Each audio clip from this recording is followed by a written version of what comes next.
So what does ethics really mean? Ethics is the code that we choose to operate by. I guess ethics sits above the law, right? Legal standards are there that we all must comply with. Okay, copyright law, for example, you've got to get that right.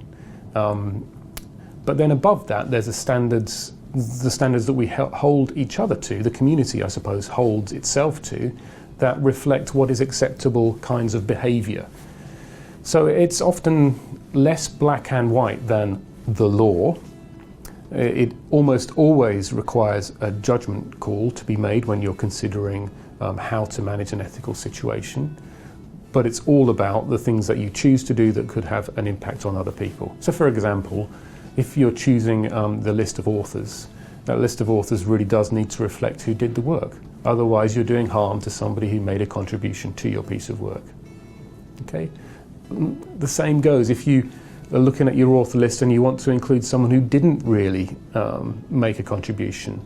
This is causing harm to the reader, and because they don't know who exactly it was who did the work, and when they've got a question, who do they go to? Who's really going to be accountable? So judgment calls about the things that we do that may have an impact on other people.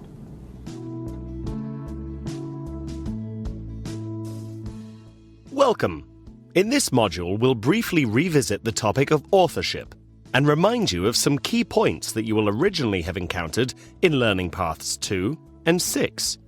After that, we'll explore unacceptable practices related to authorship. At the end, you will be able to list 2 unethical authorship practices in research publishing. Enjoy!